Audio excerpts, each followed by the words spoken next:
Cinquième jour de la semaine, nous sommes bien évidemment le 22 août 2023. Aujourd'hui, mesdames, messieurs, bonjour et bienvenue sur la rubrique horoscope de ce jour. Nous démarrons comme à l'accoutumée par nos amis béliers.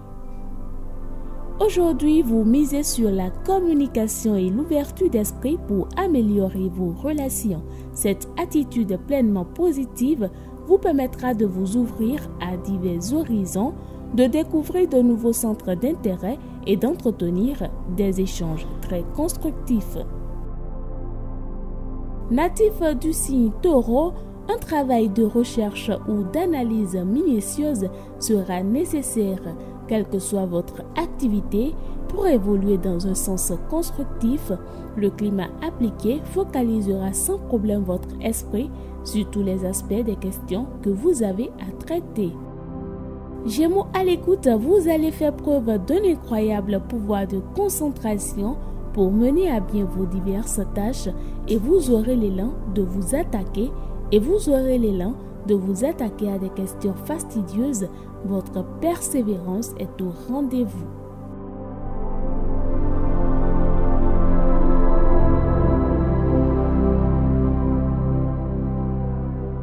Cancer, des petits bonheurs tout simples aujourd'hui, mais ils font du bien. Une journée qui promet des émotions fortes, votre cœur battra la chamade. Le domaine affectif est mis en avant, ce n'est pas pour vous déplaire. Et si vous êtes lion, voilà que les choses deviennent plus fluides. Vous aurez la liberté de réfléchir sans influence négative environnante. Vos attentes trouveront satisfaction, surtout grâce à votre intuition. Vous pouvez compter dessus aujourd'hui.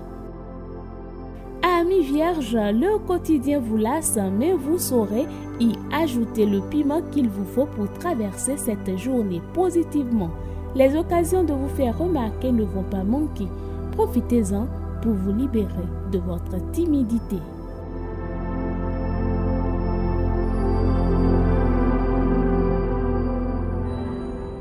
En ce mardi 22 août, vous êtes Balance, vous vous montrez plus indulgent envers vous-même et les autres.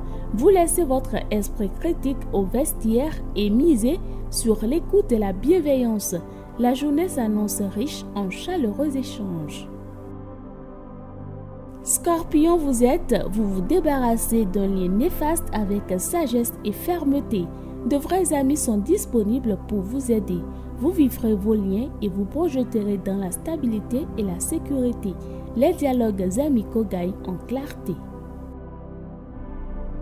Amis Sagittaire, à présent, vous êtes bien déterminés à remporter la mise. Pour ce faire, c'est avec calme et perspicacité que vous avancez vos pions doucement mais sûrement. Votre stratégie va s'avérer payante, alors faites confiance à votre intuition.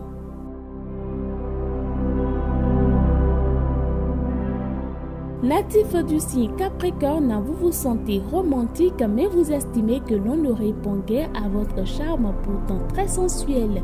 Prenez patience, il est peut-être temps de vous poser les bonnes questions, de vous retourner sur le passé pour faire le tri entre essentiel et superficiel. Verseau à l'écoute, vous retroussez vos manches avec enthousiasme et vous vous sentez prêt à soulever les montagnes. Restez prudent. Plus fragile, vous aurez tout intérêt à vous ménager et à ménager vos ressources pour les utiliser à bon escient. Eh bien, Poissons, pour finir, la vie relationnelle n'est pas vraiment favorisée, mais les amoureux pourront connaître des heures torrides. Pour les autres, investissez votre énergie dans des placements judicieux, des aventures constructives, des projets concrets. Voilà qui referme cette page horoscope pour le compte de ce jour. Merci de nous avoir suivis.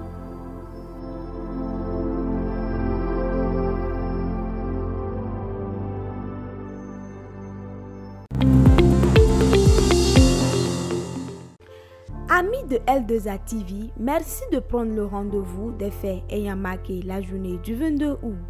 Le 22 août 634 s'éteint à Médine Aboubakar, le premier calife de l'islam remplaçant le prophète Mahomet.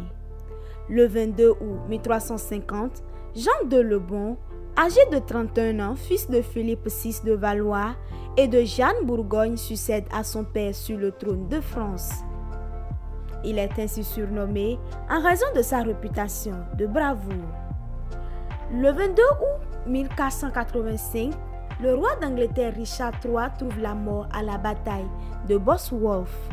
Son vainqueur devient roi d'Angleterre sous le nom d'Henri VII Tudor, mettant fin à la guerre des Deux Roses qui avait endeuillé le pays et saigné la noblesse pendant 30 ans. Le 22 août 1717, à la tête des troupes autrichiennes, le prince Eugène entre triomphalement à Belgrade, d'où il a chassé les Turcs. Le 22 août 1798, le général Bonaparte fonde au Caire l'Institut d'Égypte sur le modèle de l'Institut de France.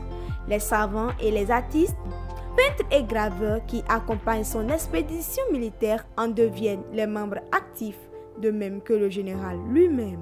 Le 22 août 1864, 12 États signent la Convention de Genève et mettent en place la Croix-Rouge à l'initiative d'un homme d'affaires et philanthrope genevois Henri Dunant. Le 22 août 1910, la nation de la Corée, le pays du matin calme. La péninsule coréenne restera colonie de l'Empire nippon jusqu'à la fin de la Seconde Guerre mondiale en 1945. 4 ans après, le 22 août 1914 est la journée la plus meurtrière de la bataille des frontières par laquelle débute la Première Guerre mondiale. C'est aussi la journée la plus meurtrière de la Grande Guerre et de toute l'histoire militaire de la France. Le 22 août 1962, survient l'attentat du Petit Calmar contre le général de Gaulle. Le président met à profit l'émotion qui secoue le pays pour proposer l'élection du président de la République au suffrage universel direct et non plus indirect.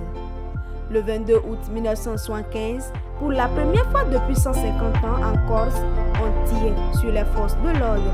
2 gendarmes sont tués. Aujourd'hui, les Fabrices sont à l'honneur. Voilà un saint unique en son genre sur lequel on ne sait rien. Pas la moindre légende à son sujet, juste une indication qui remonte au XVIe siècle, à Tolède, fête de Saint Fabrice.